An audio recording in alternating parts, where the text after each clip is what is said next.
முன்னோர்கள் ஆராய்ச்சி செய்து இந்த உலகத்துல இந்த பிரபஞ்சத்திலிருந்து எடுத்த கர்மவினை தீர்க்கக்கூடிய மூல மந்திரம். நீங்க கோவில்ல போய் விளக்கேத்துறதா இருந்தா இந்த மந்திரத்தை ஒரு முறை சொல்லுங்க.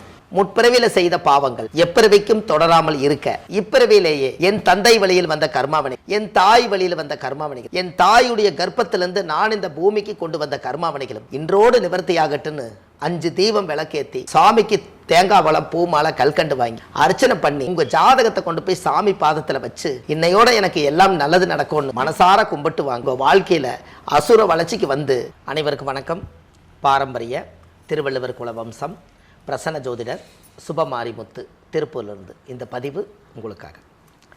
கேட்ட நட்சத்திரங்க இல்லைங்களாம்மா. 17வது நட்சத்திரம் வந்து அனுசத்தை பார்த்தோம். இது 18வது நட்சத்திரம் கேட்டை. 18வது நட்சத்திரத்தில் நம்ம இப்போ இருக்குங்க. அதாவது அந்த காலத்தில் 18ங்கிறதுக்கு சபரிமலை சாஸ்தா 18ன்னு சொல்லுவாங்க. 18க்கு நிறைய அர்த்தம் இருக்குது. 8 1 9 கூட்டினீங்கன்னா 9 நவக்கிரகம் தானுங்க. அப்போது இந்த கேட்ட நட்சத்திரம் கோட்டையாளுன்னு அந்த காலத்தில் சொல்லுவாங்க. எனக்குமா கேட்ட நட்சத்திரம் கோட்டை பிடிக்கும். கேட்ட நட்சத்திரம் வந்து கோட்டை பிடிச்சிருங்களா. அந்த காலத்தில் போர் தொடங்கினாங்கன்னா ஒருத்தர் இருக்கக்கூடாதுங்க அரண்மனையில். ராஜாவுடைய அரண்மனையில் போர் தொடங்கினாங்கன்னா எல்லாருமே இப்போ வேட்டைக்கு கோட்டையை இதுக்கு போகணும், போருக்கு போகணும். அப்போது இந்த போருக்கு போகும்போது யாரோ ஒருத்தரவாது காவலாளியாக நிறுத்தி வச்சுட்டு போனால் நம்ம மற்றவங்கெல்லாம் போய் நம்ம பதவியை மீட்டெடுத்து நம்ம கொடியை நெட்டிட்டு வந்துடலான்னு சொல்லி கேட்ட நட்சத்திரத்தில் ஒருத்தர் பிறந்தவரை நீ இந்த அரண்மனையை பார்த்துக்கா, நான் அங்கே போய் போர் தொடுத்துட்டு வரேன்னு போயிருக்காங்க. அப்போ இந்த கேட்ட நட்சத்திரம் வந்து என்ன அப்படின்னு கேட்டிங்கன்னா, அன்றைக்கி ஒரு நாள் அவர் விட்டுட்டு போனதுனால ராஜா இருக்கிற இடத்துல எல்லாம் சேரில் உட்காந்துருக்காரு. அவர் ராஜாவுடைய அறையிலெல்லாம் போய் பார்த்துருக்காரு. அன்றைக்கி ஒரு நாள் யாருமே கேள்வி கேட்பார் இல்லாதனால அந்த கேட்ட நட்சத்திரம் கோட்டையவே விட்டுட்டு போயிட்டாங்களா இவர்கிட்ட. அதனால் கோட்டையை ஆண்டுச்சான். அதனால் கேட்டை கோட்டையாளுன்னு சொன்னாங்க. என்னங்க கேட்ட நட்சத்திரம் கோட்டையாள். கேட்ட நட்சத்திரக்காரர்கிட்ட ஒரு குணம் இருக்குது பாருங்களேன். முதல்ல காம்பவுண்டு செவரை போட்டுட்டு வீடு கட்டினாங்கன்னா பெரிய ஆள் ஆயிடுவாங்க. அதான் கோட்டைக்கு வந்து முதல்ல காவல் வந்து உங்களுக்கு காம்பவுண்டு செவர் தானே. கோட்டையை தாண்டி வரக்கூடாதுங்கிறதுக்காக முதல்ல காம்பவுண்டு செவர் போடணும் இல்லைங்களா. அதனால் கேட்ட நட்சத்திரம் என்றைக்குமே ஒரு பிளான் பண்ணித்தான் இவங்க இருப்பாங்க. அந்த காலத்துலலாம் பார்த்தீங்கன்னா ராஜாவெல்லாம் பார்த்தீங்கன்னா பெரிய பெரிய திருடர்கள் எல்லாம் கோட்டைக்குள்ளே எட்டி குதிச்சிருவாங்கன்னு சொல்லிட்டு எட்டி குதிச்சா அரண்மனைக்குள்ளே போந்துடலாம் இல்லைங்களா. அதனால் கேட்ட நட்சத்திரம் அந்த காலத்திலே ராஜாவோட வியாக்கியானம் என்னென்னு கேட்டிங்கன்னா, இந்த முதலைகளை கூட்டிகிட்டு வந்து அவர் எவ்வளோ தூரம் தாண்டுவாரோ அது வரைக்கும் சுமின் குளமாட்ட போட்டு முதலை விட்டுருவாங்களாம். இவர் தாண்டினாருன்னா முதலைக்கு இறையாயிருவாருன்ட்டு காம்பவுண்டு செவரை போட்டு காம்பவுண்டு செவருக்கு உள்ளுக்குள்ளே சுமின் குளமாட்ட நிறைய உள்ள அரண்மனை சுற்றி முதலைகளை வளர்த்துறக்கெல்லாம் போட்டுட்டு அதுலேருந்து ஒரு அடப்பெடுத்து அதுக்கப்புறம் தான் அரண்மனையே உள்ளே இருக்குங்களா. அப்போ யாராவது எட்டி குதிச்சிட்டாங்கன்னு வச்சுக்கோங்க, முதலைக்கு இறையாயிருவாங்க இல்லைங்களா. அப்போ நம்மளை விட யார் அதிகமாக யோசிச்சுக்கிறாங்கன்னு சொல்லுங்க. கேட்டை நட்சத்திரத்தில் என்னங்க கேட்டை நட்சத்திரத்தில் உள்ளவங்க அப்படி ஒரு கோட்டையை கட்டும்போது அந்த மாதிரி ஒரு விஷயத்தை யோசிக்கிறாங்கன்னா அப்போ எவ்வளோ திங்க் பண்ணுவாங்கன்னு சொல்லுங்க. அப்போ கேட்ட நட்சத்திரத்தில் யாராவது ஒருத்தர் பிறந்தால் புதன் திசையில் தான் பிறப்பாங்க. அப்போ புதன் யாருன்னு கேட்டிங்கன்னா புத்தி, அறிவு, கல்வி, ஞானம், வித்தை எல்லாமே புதன் தான். அப்போ இந்த ஜாதகத்தில் வந்து இந்த கேட்டை கோட்டையாளுங்கிறது அதனுடைய கான்செப்ட். அப்போ இந்த ஜாதகத்தில் நம்ம முன்னோர்கள் அந்த காலத்தில் இதெல்லாம் சொல்லி வச்சுருக்காங்க. அப்போ இவருடைய ஜாதகத்தில் பார்த்தீங்கன்னா பிறக்கும் போதே புதன் திசையில் பிறப்பார். 17 வருஷம் திசைங்க. 9 9 18 8 வருஷம் இருப்பு. ஒரு தாயுடைய கருவறையில் இருந்து தொப்புள் கொடி அறுக்கும்போது அந்த ஜாதகருக்கு 8 வருஷங்க. இந்த 8 வருஷம் ஜாதகத்தில் கரெக்டாக உட்காந்துருச்சுன்னா அதனுடைய அமைப்பு என்ன சொல்ல வருது. இந்த 8 வருஷம் புதன் திசைக்கும் போது குழந்தையாக இருப்பார். புதன் திசை முடிஞ்சு கே திசை வரும். ஒரு 8 7 15 16 வயசு வரும்போது கே திசை முடிஞ்சிடும். அப்போ இவர் வந்து படிப்பு காலத்தில் இருப்பார். கரெக்டாக பார்த்தீங்கன்னா அந்த 15 16க்கு அப்புறம் சுக்கிர திசை 20 வருஷங்க. பாருங்கள், கேட்ட நட்சத்திரத்தை பிறந்துக்கிறவங்களுக்கு சுக்கிர திசையில் கல்யாணம் 20 வருஷங்க. 20 ஒரு 15 எவ்வளவுங்க, 20 ஒரு 15 35 36 வயசுக்குள்ளே ஒரு மனிதருக்கு கல்யாணம் நடக்காமல் இருக்குங்களா? கண்டிப்பாக நடக்குங்க. அதானே. அப்போ அந்த ஜாதகத்தில் அந்த காலத்தில் கேட்ட நட்சத்திரம் விருச்சிக ராசியில் ஒருத்தர் பிறந்தா அவங்க வாழ்க்கையில் கரெக்டாக பாருங்கள் சுக்கிர திசையில் தான் அவங்க கல்யாணம் பண்ணியிருப்பாங்க. இப்போ போய் நீங்கள் ஜாதகத்தை எடுத்து பார்த்து ஒரு பேனாவும் நோட்டு எடுத்து உங்களுடைய திசை இருப்பு எவ்வளவோ அந்த திசை இருப்பை எழுதிட்டு உங்களது எவ்வளோ வயசோ அது வரைக்கும் ஃபஸ்ட்டு வந்து புதன் திசை இத்தனை வருஷம், கேது ஒரு 7 வருஷம், சுக்கிரன் ஒரு 20 வருஷம் கணக்கு போட்டிங்கன்னா இப்போ உங்களுக்கு 35 வயசுக்குள்ள நீங்கள் கல்யாணம் பண்ணியிருக்கிறீங்களா இல்லையாங்கிறது இப்போவே நீங்கள் தெரிஞ்சுக்கலாம். இதை லைவாக இருக்குது பாருங்களேன். என்னங்கம்மா, அதுக்குள்ளே பெற்றவங்க வந்து ஸ்டெப் எடுக்காமல் இருந்திருப்பாங்களா, தாய் மாமன் தூண்டி விடாமல் இருந்திருப்பாரா, இல்லை பிள்ளைகள் வந்து கல்யாணம் பண்ணுறதுக்கு பொண்ணு வீட்டுக்கார் மாப்பிள்ளை வீட்டுக்கார் வீட்டுக்கு வராமல் இருப்பாங்களா, மாப்பிள்ளை வீட்டுக்கார் பொண்ணு வீட்டுக்கார் வராமல் இருப்பாங்களா? அப்போ அவங்களுடைய வாழ்க்கையில் எல்லா விஷயங்களுமே தெரிஞ்சு அந்த ஜாதகத்தில் வந்து கண்டிப்பாக அவங்களுடைய லைவாக இவங்க எதிர்காலத்தை இன்றைக்கி பாருங்கள் எவ்வளோ அப்டேட் வந்துருச்சுன்னு.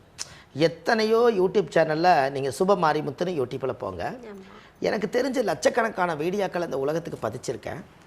ஆனால் இப்போ சொல்கிற விஷயங்கள் எனக்கு ரொம்ப சந்தோஷம் என்னென்னு கேட்டிங்கன்னா, அவங்க நிலையை தெரிஞ்சு அவங்க நட்சத்திரத்தை உணர்ந்து அவங்க லைவாக இப்போ எப்படி வாழ்ந்துட்டுருக்குறாங்கங்கிறதோட நானும் ட்ராவல் பண்ணுறேங்கன்னு சொல்கிறேன். அப்படி பண்ணும்போது புதன் திசையில் பிறந்து கேது முடிஞ்சு சுக்கர திசை வந்தால் 35 வயசுன்னா எடுத்து பார்த்தா கரெக்டாக இருக்கும்.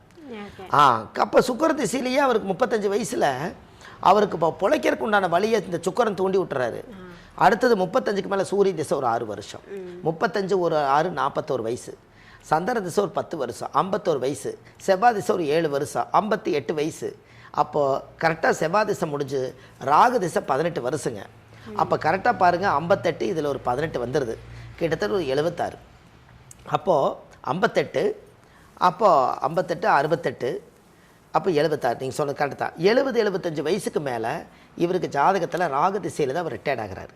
அப்போ பாருங்கள் புதன் திசையில் அவர் பிறந்து ராகு திசை தொடரக்குள்ளே அவருக்கு 76 வயசு ஆகுது. அதுக்குள்ளே இவர் வாழ வேண்டிய வாழ்க்கை எதுக்குள்ளே இருக்குதுன்னு கேட்டிங்கன்னா, சுக்கரன் திசை இளமையிலேயே முடிஞ்சிருது. சூரியன் சந்திர செவ்வாய்க்குள்ளே இவர் சந்தோஷமாக வாழ்ந்துடணும். இவருக்கு இடம் வீடு வாசல் சொத்து சொகை எல்லாம் தேடிக்குவார்.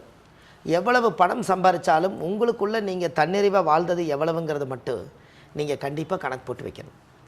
உங்களுக்கு ஒன்று தெரியுமா, அதாவது ஒரு வருஷமாக நம்ம எல்லாத்துக்கூட ட்ராவல் பண்ணுறோம், ஒரு தொழில் பண்ணுறோம். உங்களுடைய வருஷம் பூரா மிச்சமானது மிச்சம் எவ்வளவு இருக்குதுங்கிறது நீங்கள் எப்படி இது வரைக்கும் நம்ம நல்லா வளர்ந்து நம்ம தொழில் செஞ்சு நிறையா மக்களை சம்பாரித்து நம்ம லாபம் அதிகமாக சம்பாரிச்சுக்கிறோமாங்கிறத நீங்கள் எதை வச்சு கண்டுபிடிப்பீங்க? இன்றைக்குள்ள காலத்தில் உங்கள் ஃபோனில்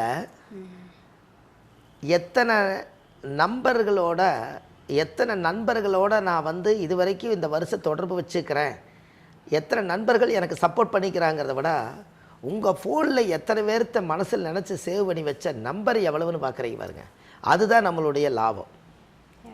எப்படி என்னங்கம்மா, அதனுடைய லாபம் அதானுங்கண்ண. அந்த நண்பர்களை விட நம்பர் எவ்வளவு இருக்குன்னு செக் பண்ணுங்கண்ண. ஓகே, போன வருஷம் எழுதி வைக்கணும். நம்ம ஃபோனில் 600 பேர் இருக்கிறாங்க போன வருஷம்னா, இந்த வருஷம் ஒரு 1000 பேர் எச்சா இருந்தால் 1600 பேர் நம்மளுக்கு இருக்கிறாங்கன்னா இந்த வருஷம் என்னுடைய கிளைண்ட் 1000 பேர். ஓகே, அது கரெக்டு தானே உங்களுக்கு? அப்போது இது எல்லாம் தான் அந்த காலத்தில் இந்த கால்குலேஷன் கணக்கு பிள்ளை இல்லாத காலத்தில், கால்குலேட்டர் இல்லாத காலத்தில், அந்த காலத்தில் ஒரு அரண்மனையில் கணக்கு பிள்ளை இருப்பார். அந்த கணக்கு பிள்ளை அவர் சொல்லுவாருங்கன்னு, உங்களுக்கு இந்த வருஷம் மானியம் இவ்வளோ வந்திருக்குது, நெல் மூட்டை இவ்வளோ மிச்சமாயிருக்குது, கோதுமை மூட்டை இவ்வளோ மிச்சமாயிருக்குது, இப்படியெல்லாம் அவங்க சொல்லுவாங்க. அப்போது இந்த கேட்ட நட்சத்திரம் இவங்களுடைய வாழ்க்கையில் ஒரு பெரிய அசுர வளர்ச்சி வருதா இல்லைங்களா? என்னங்கம்மா, கண்டிப்பாக அவங்களுடைய முன்னோர்கள் எத்தனை பேர் அந்த வாழ்க்கையில் ஒரு பெரிய அளவுக்கு இருந்துக்கிறாங்கன்னு சொல்லும். இப்போது இந்த ஒரு திறமையில் நான் ஒன்று சொல்கிறேங்க, இவங்களுக்கு ஒரு அதாவது என்ன அப்படின்னு கேட்டிங்கன்னா, இந்த கேட்ட நட்சத்திரத்தில் யாராவது 3ஆம் பாதத்தில் பிறந்திருப்பாங்க, அவங்க கோயில் கட்டி கும்பாபிஷேகம் பண்ணி வைக்காமல் போக முடியாது. கேட்ட நட்சத்திரம் 3ஆம் பாதம், அவங்க கோயில் கட்டி கும்பாபிஷேகம் பண்ணாமல் போக மாட்டாங்க. அப்போது இந்த மாதிரி ஒவ்வொரு ஐதீகங்களும் ஆன்மீகங்களும் கேட்ட நட்சத்திரக்காரர்களுக்கு உண்டு.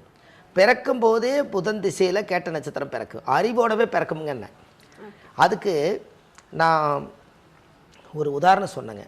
கேட்ட நட்சத்திரம் வந்து விருச்சிக ராசி, விருச்சிகம் என்பது கர்ப்பப்பை, மேசம்னா தலை, ரிஷப கழுத்து, மிதுன தோள்பட்டை, கடக மார்பு, சிம்ம வயிறு, கன்னி இடுப்பு, துலா சிறுநீரகம், விருச்சிகம் கர்ப்பப்பை. இந்த கர்ப்பப்பையில் இருக்கிறவங்களுக்கு, மாசமாக இருக்கிறவங்களுக்கு நான் 10 மாதத்துக்கு பரிகாரம் சொல்லியிருக்கேன். முதல் மாதம் சூரியன் அப்பா இல்லாமல் உருவாயிருக்காது, அதனால சூரிய நமஸ்காரம் பண்ணுங்கள். 2வது மாதம் சந்திரன் நமஸ்காரம் பண்ணுங்கள் அம்மா. 3வது மாதம் தைரியமாக இருக்கணும்னா முருகனை கும்பிடுங்க. 4வது மாதம் மகாலட்சுமி தாயார் பசுமாடை கூட்டிகிட்டு வந்து வீட்டில் சாமி கும்பிடுங்க. 5வது மாதம் குலதெய்வத்தை போய் கும்பிடுங்க. 6வது மாதம் 6 பட வீடு கொண்ட முருகனுடைய பிரசாதம் திருநூறு சாமி. 7வது மாதம் 7 கன்னிமார்களை கும்பிடுங்க. 8வது மாதம் கிருஷ்ணர் பிறந்தார், கண்ணன் பிறந்தது 8, அதனால் கண்ணனை கும்பிடுங்க. 9வது மாதம் நவக்கிரக பூஜை பண்ணுங்கள். 10வது மாதம் தசவதாரத்தை கும்பிடுங்க. அப்போ இப்படி 10ஐயும் கும்பிட்டீங்கன்னா கிருஷ்ணராட்டவே குழந்தை பிறக்குன்னு சொல்லியிருக்கேன். இல்லைங்கம்மா? அதுபோல் அந்த கேட்ட நட்சத்திரம் விருச்சிக ராசியில் ஒருத்தர் பிறந்தா எவ்வளோ பெரிய பாவங்கள் முன்னோர்கள் செஞ்சாலும் அதை நிவர்த்தி செஞ்சுட்டு இந்த புண்ணியத்தை தேடக்கூடிய காலம் இந்த காலம். அப்போ பாருங்கள், அவங்களுடைய எதிர்கால வாழ்க்கையில் கேட்ட நட்சத்திரத்தில் யாராவது ஒருத்தர் பிறந்தா அவங்களுக்குன்னு ஒரு தெய்வம் இருக்குதுங்க. கேட்ட நட்சத்திரத்துக்குன்னே ஒரு கோயில் இருக்குது. அந்த கோவிலில் போய் சாமிக்கு தேங்காய் பழம் மாலை கல்கண்டு வச்சு பூஜை பண்ணி அந்த கோவிலில் போய் சாமி கும்பிட்டு வந்தாங்கன்னா அவங்க வாழ்க்கையில் அசுர வளர்ச்சிக்கு வருவாங்க. இது எல்லாமே ஜாதக ரீதியாக இருக்கக்கூடிய விஷயந்தாங்க. முன்னோர்கள் அந்த காலத்தில் எப்படியெல்லாம் வாழ்க்கையில் பாடுபட்டுக்கிறாங்கிறத இவங்க உணர்ந்து வாழுவாங்க. அவங்க கேட்ட நட்சத்திரம் விருச்சிக ராசியில் ஒருத்தர் பிறந்துட்டாங்க அப்படின்னு சொன்னால், விருச்சிகம் என்பது தேள். இந்த தேள் எப்படி வந்து வெளியில் வரும்னு யாராவது தெரியுங்களா?